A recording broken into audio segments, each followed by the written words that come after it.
لیکن جس طرح انہوں نے برداشت کیا اور غزہ پر ابھی تک مزاحمت جاری ہے کہ ابھی تک قبضہ نہیں کر، اور وہ چاہتا ہے کہ اب زمینی راستے سے قبضہ کر لے، اس نے نیا اسلحہ بھی خرید لیا، میں نے آپ کو بتایا تھا۔ تو اب کیا ہوا ہے؟ خون کیا رنگ لایا؟ خون یہ رنگ لایا کہ ایک تو ان کی امداد کے لیے جو ہے وہ جہاز کو 50 جہاز کے 40 جہاز جو ہے وہ آ رہے ہیں امداد کے لیے، اور اس میں 95% جو ہے وہ غیر مسلم ہیں۔ دنیا کی آنکھ کھل گئی کہ ظلم ہو رہا ہے، بھوک کو بھی ہتھیار بنایا جا رہا ہے، تو اس لیے آگے لوگ کھڑے ہو گئے تو رنگ لا رہے ہیں۔ اور اس میں ایک پاکستانی بھی ہے، وہ جو سینیٹر ہیں جماعت اسلامی کے، مشتاق احمد، وہ بھی وہاں پہ پاکستان کا صرف ایک بندہ۔ اب آپ یہ بھی دیکھیں جی، بڑی باعث شرم بات ہے کہ پاکستان کا صرف ایک بندہ، بہرحال وہ اپنے خوراک کا سامان لے کے جا رہے ہیں امدادی۔ لیکن دوسری جانب سے کیا ہوا؟ آسٹریلیا، اپنا کینیڈا اور برطانیہ اور پرتگال نے فلسطین کو تسلیم کر لیا ریاست۔ پہلے بھی کئی ملک کر چکے ہیں، اب انہوں نے بھی تسلیم کر لیا۔ پھر یہی نہیں، ایک نیو یارک میں کانفرنس ہو رہی جس کے میزبان ہیں فرانس اور سعودی عرب، اور اس میں 2 ہی چیزیں ڈسکس کی جائیں گی۔ کیا؟ کہ فلسطین، اسرائیل کی زیادتی، اسرائیل کا قوانین کی خلاف ورزی، اسرائیل کا بین الاقوامی قوانین کی خلاف ورزی، اسرائیل کا نہتے فلسطینیوں پہ مطلب ظلم، جبر، امدادی کیمپوں پہ جو بھوک پہ کے مارے کھڑے ہوئے امداد کے لیے ان پہ حملہ، اسپتالوں پہ حملہ، اور جس طرح انہوں نے غزہ کو کھنڈر بنایا۔ ایک اس کی بات ہوگی، اور دوسری یہ بات ہوگی کہ جناب یہ کس طرح اس کو مسئلہ حل کیا جائے۔ تو 2 ریاستی حل انہوں نے ڈھونڈا ہے کہ دونوں کو ریاست تسلیم کیا جائے اور 2 ریاستی حل نکالا جائے۔ لیکن اس کانفرنس میں 2 ملک نہیں آ رہے،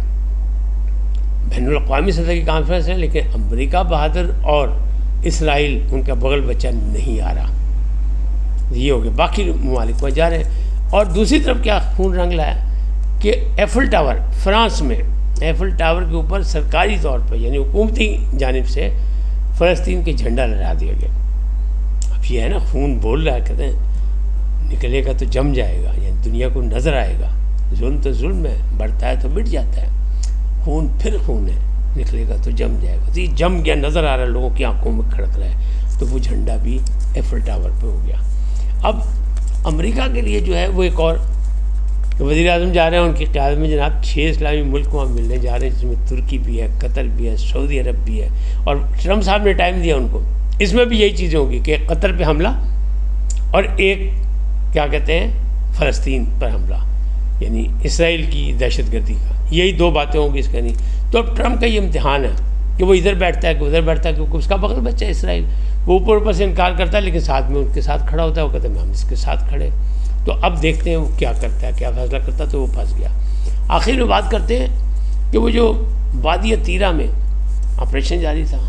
لیکن وہاں ایک بہت بڑا ہوا کہ وہاں پہ آگ لگی اور عام آدمی جو ہے وہ بہت زیادہ نقصان ہوا، عام آدمی مرے، اور اس پر احتجاج ہو رہا ہے کہ وہ خیبر چوک میں ابھی بھی لوگ احتجاج کر رہے ہیں۔ اس میں پی ٹی آئی بھی شامل ہے، لیکن وہاں کے مقامی لوگ بھی شامل ہیں، کیونکہ مقامی لوگوں کی بہت دہشت گردوں کے ساتھ ساتھ مقامی لوگوں کی ہلاکتیں ہوئی، اور یہ کہہ رہے ہیں تقریباً 2 درجن سے بھی زیادہ، بھی مکمل تعداد صحیح نہیں پتہ، ہو سکتا ہے اس سے بھی زیادہ، ہو سکتا ہے اس سے کم،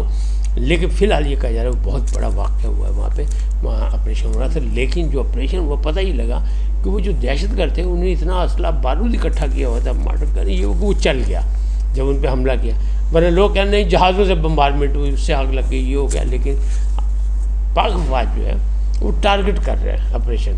وہ باقاعدہ آپریشن نہیں ہو رہا، ٹارگیٹنگ ہو رہی، جہاں اطلاع ملتی ہے خفیہ وہاں کیا، اب وہاں یہ آ گیا۔ تو یہ ایک بڑا افسوسناک واقعہ ہے، اور احتجاج جاری خیبر چوک میں۔ دوسری طرف جو ہے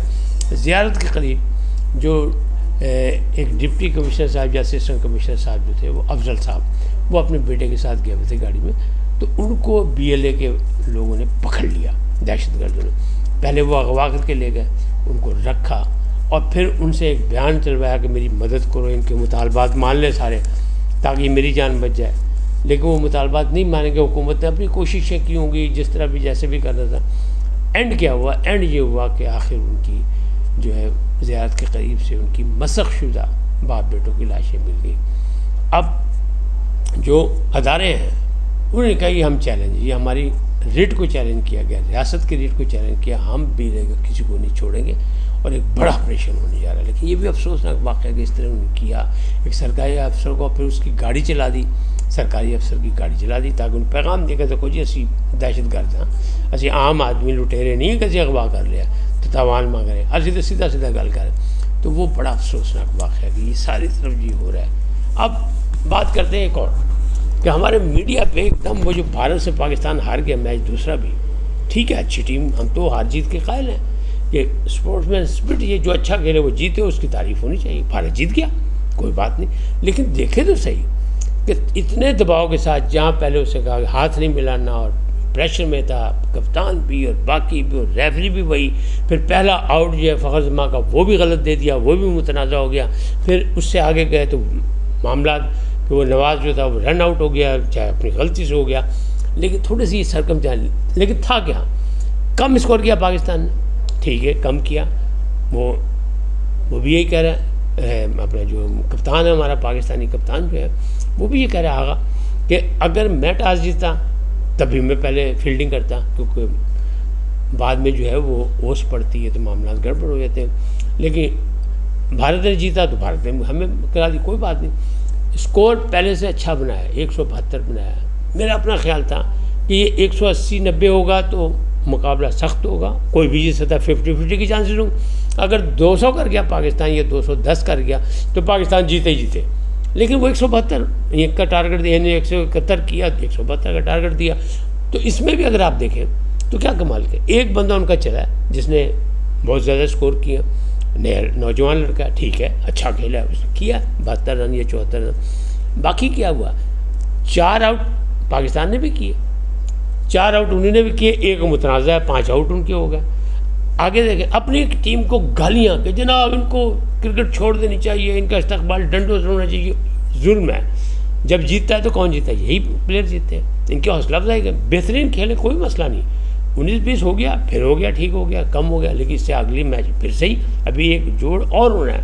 ایسی کوئی بات نہیں ہے۔ تو کیا ہوا، میں نے پہلے بھی بتایا تھا کہ پاکستان جو ہے یہ ایشیا کپ میں 6 میچ جیتا ہے انڈیا سے، یعنی بھارت سے، اور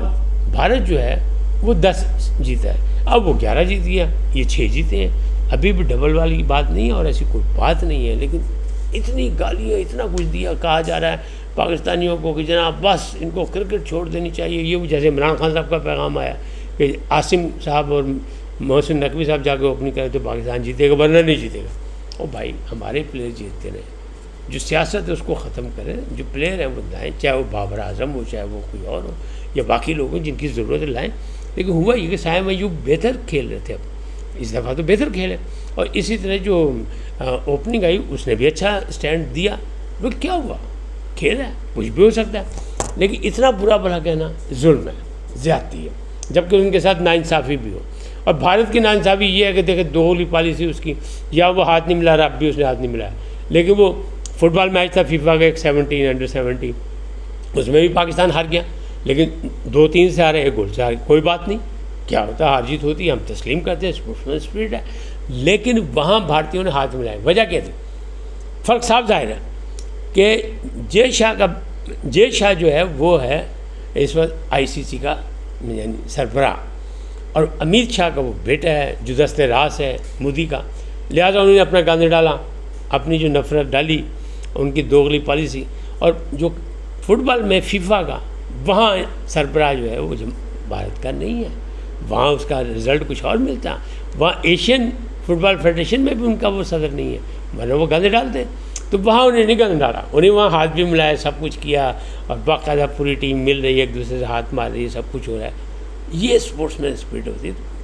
انسان بننا چاہیے، لیکن بھارت جو کہ ہمیشہ سے ازلی دشمن ہے، پاکستان کو تسلیم نہیں کرتا دل سے، تو اب وہ ہمارے خلاف کوئی نہ کوئی سازش کرتا رہتا ہے، تو اس کی دوغلی پالیسی سب کو نظر آ گئی۔ اس وقت تک اتنا ہی، پھر ملیں گے نئے موضوع کے ساتھ، جاتے جاتے آپ سے درخواست آئی ہے ان کو سبسکرائب کریں، لائک کریں، اور گھنٹی کا بٹن دبانا نہ بھولیں، بلکہ اپنی قیمتی رائے کا اظہار اپنی شخصیت کو مطابق کر دیں۔ سدا سلامت رہیں، اللہ نگہبان، لیکن پہلے پاکستان زندہ باد، پاک افواج پائندہ باد، سدا سلامت رہیں، اللہ نگہبان، خدا حافظ۔